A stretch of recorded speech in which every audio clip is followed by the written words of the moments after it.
Siya nga po si Nanay Silya, mga kaibig, at naabutan po natin na nagluluto po ng talbos ng kamote para po sa kanyang tanghalian. At yun mga kaibig, alamin po natin ang kanyang kwento. Hello po Nanay. Ayan, magandang tanghali po. Ano po yung niluluto niyo Nanay? Talbos ng kamote. Talbos ng kamote. Ano yung pananghalian ninyo? Pananghalian ko pa lang po. Ano nga po pangalan ninyo? Celia. Si Nanay Silya. Ilang taon na po kayo Nanay Silya? 58. 58? George, yung kuwan ninyo ano? Kala ko mga nasa kuwan na kayo, 70. Matured lang yung itsura ninyo. At yan mga kaibig, at nabutan nga natin si Nanay Silya na dito ay nagluluto ng talbos ng kamote. At yan ba yung kuwan mo? Ulam mo ngayong tanghalian? Opo. Ayun, at si Nanay Silya naman ay may asawa pa po ba? Wala na po, patay na po. Patay na po yung inyong asawa. At yun, condolence, ano? Kailan pa po namatay asawa niya? 5 taon na po. 5 taon na. Ano ba yung unang pinagkakitaan po ninyo? Yung pagtitinda ko ng gulay, paminsan-minsan. Paminsan-minsan. Ano ba? Bakit paminsan-minsan? Kasi minsan wala akong pera puhunan. Ang hihiram lang ko. Ibig sabihin, parang naghahango ka lang ng gulay. Kung may nahango na gulay, mayroong maititinda. Kung walang maihango na gulay, wala ring paninda. Ibig sabihin, umaasa ka lang din na may magpatinda sa iyo ng gulay para kumita ka. Yun mga kaibig, dito nga si Nanay Silya ay nagluluto nga po ng talbos ng kamote at kanyang iulam po ngayong pananghalian. At yun nga Nanay, sino bang kasama mo rito sa bahay mo na to? Wala po. So, ano lang ako. Ako lang mag-isa. Ikaw lang mag-isa. Kaya pala, itong bahay mo Nanay, ito puro trapal lang din. Opo. At ito mga kaibig, trapal din pala mga bahay nito ni Nanay. Ayan. At yun, meron siyang alagang aso, pusa. Alaga mo ito Nanay, itong mga pusa na to. Ang ganda ng kulay, kulay puti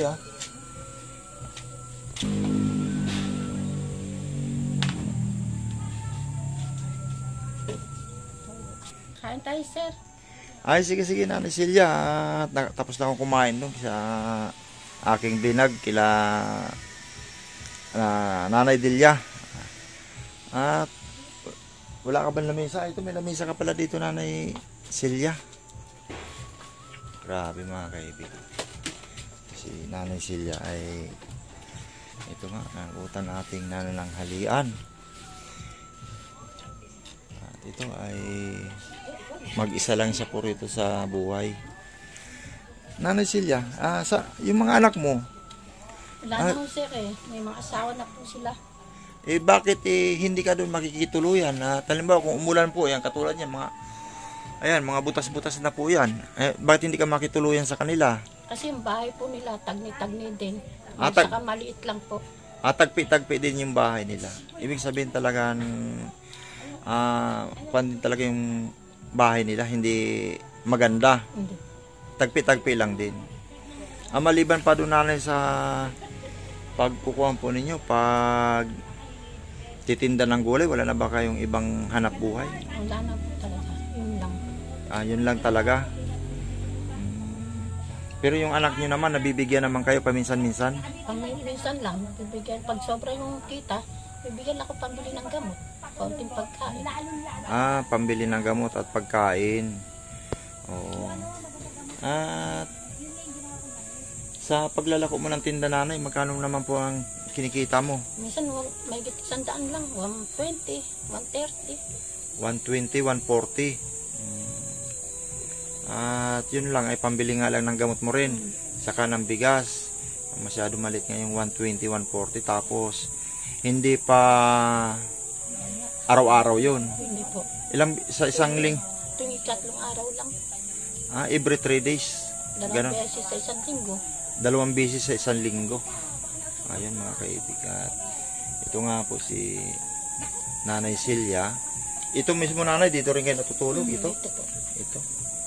Ito, yung electric fan po nyo, wala nang pala. Sira-sira Nasa, parang dadalawa na lang ang ilis eh. Iningi ko nga lang doon sa anak ko isa. Ay, Kasi sobra init, hindi pwede wala sa aking hangin. Kasi may sakit ako sa puso, nahirapan ko huminga. may sakit po kayo sa puso. Tapos ang panggatong mo rito sa kuan mo nanay, ano to, mukhang maapoy ah. Ano, puso. Kusot. Puso. Ito nga, may kusot dito. Saan naman nagagaling yung Kinukuha ko lang dyan sa istisan, sa labasan. Di ba binibili rin yan? Hindi po, binibigay lang sa akin, sa awa sa akin. Binibigay lang sa'yo. Kaunting kahoy. Kunting kahoy. Ayun mga kaibig. Dito, saan ka nagsisiyar dito nanay? Yung sa labas, may siya. May siyar ka doon sa labas. Kala ko dito. Kaibig, ito yung kusina nanay, medyo mausok. Dito na rin dito ka rin naliligo nanay. Yan, puro tagpi-tagpi lang ito mga kaibig. At ang hanap buhay nga ni nanay daw ay pagtitinda ng gulay. At yun lang ang kanyang kinabubuhay. At kung mayroon naman sobra daw yung kanyang mga anak, ay binibigyan din siya ng kanyang anak pag may sobra. At sabi ko nga sa kanya, kung may bakit nakikitira, hindi na lang siya makitira doon sa kanyang mga anak at magtiyaga siya rito sa sa mga butas-butas po na yan, na kanyang tinutuluyan. At buti na lang ay hindi umuulan sa ngayon, at pag umulan sigurado basa din si nanay. At yan nga, butas nga po yung dingding niya nanay buti bagay, wala namang mawawala kasi wala namang gamit na wala nang nanakawin At yun nga nanay Silya, yung asawa nyo ilang taon po nung namatay? Sa 70 plus. Laki ng agwat pala ninyo. Almost 12 years. Kasi 58 ka. Namatay yung asawa po ninyo, wala man lang pension na para kayo po yung yun nga mga kaibig, yung asawa po pala niya ay wala rin pension nang namatay. At si nanay 58 pa lang, ay hindi pa siya pwedeng mag senior citizen kasi 58 pa lang. At yun nga mga kaibig, nanay Silya ay pagtitinda lang po ng gulay ang kanyang hanap buhay nga. At yun nga, inuulit ko, ay 2 beses lang po siya titinda sa isang linggo. Pero nanay, pag may puhunan naman kayo, kaya mo pa rin naman maglako o magtinda ng gulay. Meron naman ako mapupwestuhan. Pag may puhunan. Pero pag wala, nilalako ko lang, konti lang. Nilalako mo lang. Mga magkano naman po ang puhunan dun sa pag may kuwang kayo? Pag may 3,000 ginagamit ko sa pwesto. 3,000? Ano yun, may upa yung pisto mo na yun? Wala. Wala. Nagtitinda lang ako kasi naawari sa akin yung mga gwardiya.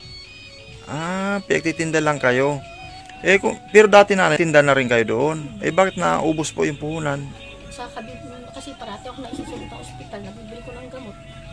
Palagi po kayong naisusugod ng ospital. Kaya naubos po yung puhunan ninyo. Mahirap po pala sa inyong nanay na mag-ganon. Mabigyan kayo ng puhunan, tapos may sugod uli kayo sa ospital. Kinabukasan, wala na uling paninda. Hindi naman po siguro mangyayari. Hindi naman. Kasi ayusin ko yung puhunan ko para hindi mawala. Yun. Paano? Sige nanay. At yun mga kaibig, ay si nanay. Yun, at bigyan lang po natin muna ng kunting halagang pera para sa kanyang kuwampo, sa kanyang gamot, at saka sana sunod na araw ay mabigyan natin siya ng puhunan para sa pagtitinda po ng gulay. Nanay, ito ay bigyan muna kita ng pera. Kano ba itong pera ko rito? Ito nanay, may kuwang ka? Maraming salamat. Oo. Pasensyahan mo na muna, yan lang po ang ating nakayanan. Malaking tulong na rin po ito. Makakabili na rin po ito ng gamot, pagkain ko. Oo, ayan, pasensya na lang po kayo nanay, at yan po lang ang ating nakayanan. At siyempre ay maraming salamat din po sa ating mga nagmamahal, kay Ma'am Lady Blow Grace, Ate Ron, at sa magmamahal pa sa ating nanay. Okay po, at yun, yan nga po ang kanyang kwento po ni Nanay Silya. At yun nga po yan, at nag-uulam lang po siya ng talbos ng kamote na may toyo. Ayun. Nanay Silya, maraming salamat sa pagpaunlak mo sa pag-interview. Nawa ay lumakas pa yung ating mga katawan at hindi tayo pabayaan ni Papa God. Bye-bye, Nanay. Maraming salamat po sa inyo, sa tulong niyo po, kahit papaano po. Karaos po ako. Okay po.